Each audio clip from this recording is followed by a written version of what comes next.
আসসালামু আলাইকুম ওয়া রাহমাতুল্লাহ। আশা করি তোমরা সবাই অনেক ভালো আছো। আজকে আমরা এই ভিডিওতে আলোচনা করব দিনাজপুর বোর্ডের রসায়ন পরীক্ষার এমসিকিউ এর সমাধান নিয়ে। এটি হচ্ছে গ সেট।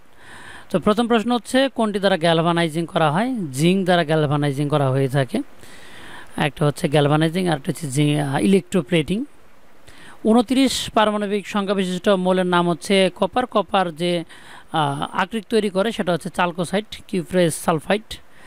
ক্যালসিয়াম হাইড্রোক্সাইড ক্লোরিনের সাথে বিক্রিয়া করে এইখানে আমাদের তৈরি করে হচ্ছে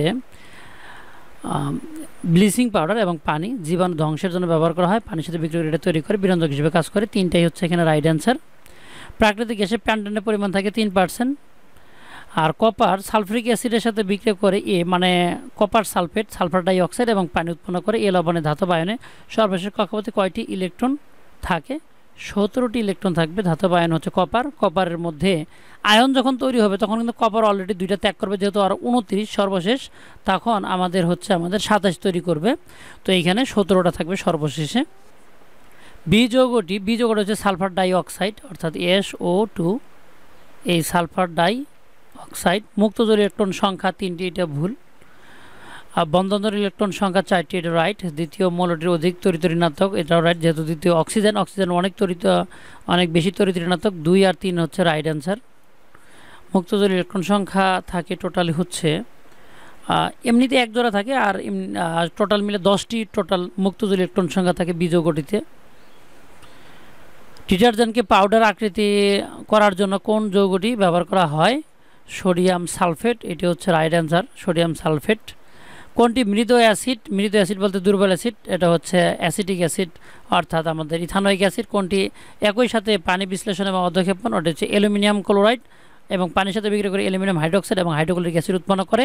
কোন আয়নটি আগে ক্যাথোডে যাবে? কপার যাবে আগে, কারণ এর নিচের দিকে থাকে, অর্থাৎ এর সক্রিয়তা কম। সক্রিয়তা কমগুলো আগে ক্যাথোডে যাবে। কোনটি আন্তঃআণবিক শক্তি বেশি? আন্তঃআণবিক শক্তি বেশি নাইট্রোজেন অর্থাৎ NH3।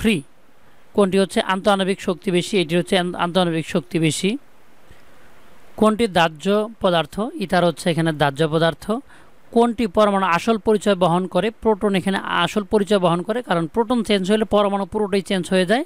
কোনটির তাপীয় বক্ররেখা লেখচিত্র ভিন্ন হবে? অ্যালুমিনিয়াম ক্লোরাইড, কারণ এটিকে কঠিন অবস্থায় তাপ দিলে সরাসরি বাষ্পে রূপান্তর হয়। কোনটি জলীয় দ্রবণ বিদ্যুৎ পরিবাহী?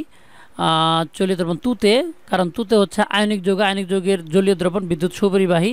ম্যাঙ্গানিজ মৌলে ইলেকট্রন বিন্যাসের সর্বোচ্চ শক্তি স্তরের মান কত? 4 হচ্ছে সর্বোচ্চ শক্তি স্তরের মান। এখানে আয়নে কয়টি ইলেকট্রন আছে? যেহেতু 3+ অর্থাৎ 3টি ইলেকট্রন চলে গেছে, তাহলে 10টি ইলেকট্রন আছে। 26 মৌলটা হচ্ছে মূলত আয়রন। আয়রন রঙিন যৌগ গঠন করে, ধাতব হ্যালাইড যুক্ত করে। 6 নম্বর গ্রুপের না, 8 নম্বর গ্রুপের, তাই 1 আর 2 হচ্ছে রাইট অ্যান্সার। পরীক্ষাগারে 60 গ্রাম ম্যাগনেসিয়াম কার্বনেটকে তাপ দিয়ে 25 গ্রাম ম্যাগনেসিয়াম অক্সাইড উৎপন্ন করলে এক্স গ্যাসের উৎপাদন কত? উৎপাদন হলো এক্স গ্যাস হচ্ছে কার্বন ডাইঅক্সাইড গ্যাস। উৎপাদনে ম্যাগনেসিয়াম অক্সাইডের শতকরা পরিমাণ কত? এখানে 60 গ্রাম ম্যাগনেসিয়াম কার্বনেটকে উত্তপ্ত করলে কিন্তু 28.33 গ্রামের মতো বা এরকম কিছু একটা ম্যাগনেসিয়াম অক্সাইড উৎপন্ন হয়, 5-7 গ্রামের মতো, 28.57 এরকম গ্রাম। তো 25 গ্রাম এখানে অনেক কম। তো এখানে শতকরা পরিমাণ আসতেছে 87.5%। আর এক্স গ্যাসটি চুনের পানিকে ঘোলা করে জলীয় দ্রবণ টকসাৎ করে। কেন্দ্রীয় পরমাণু যোজনী 2, সুপ্ত যোজনী 2, না এর কোনো সুপ্ত যোজনী থাকে না। 1 আর 2 হচ্ছে রাইট অ্যান্সার। শামুকের খোলসে ক্যালসিয়াম কার্বনেট থাকে। বিশুদ্ধ পানিতে অ্যাসিড যোগ করার কারণে যদি H+ আয়নের 100 গুণ বেড়ে যায়, তবে উক্ত দ্রবণে পিএইচের মান কত? পিএইচের মান ছিল 7 থেকে 2টা 0 বাদ দিলে হবে 5, অর্থাৎ আমাদের 5-এ আসবে। ডুরালুমিন কোন অণুর সংকর? এটি হচ্ছে অ্যালুমিনিয়াম অণুর সংকর। অ্যালুমিনিয়াম প্রায় 90% থাকে ডুরালুমিনে। টয়লেট ক্লিনারের মূল উপাদান হচ্ছে আমাদের সোডিয়াম হাইড্রোক্সাইড। সোডিয়াম হাইপোক্লোরাইড এটা তৈরি করে পরবর্তীতে। সোডিয়াম হাইড্রোক্সাইড হচ্ছে একদম মূল উপাদান। সালফিউরিক অ্যাসিডের কেন্দ্রীয় মৌলের জারণ মান হচ্ছে +6, এটি হচ্ছে রাইট অ্যান্সার। এই ছিল তো আমাদের সম্পূর্ণ প্রশ্নের উত্তরটি। আর আশা করি খুব দ্রুতই আমরা সিকিউ এর অ্যান্সার নিয়ে হাজির হব। সেগুলো দেখার আমন্ত্রণ রইল। ভালো থাকো, সুস্থ থাকো, দেখা হবে নেক্সট ভিডিওতে।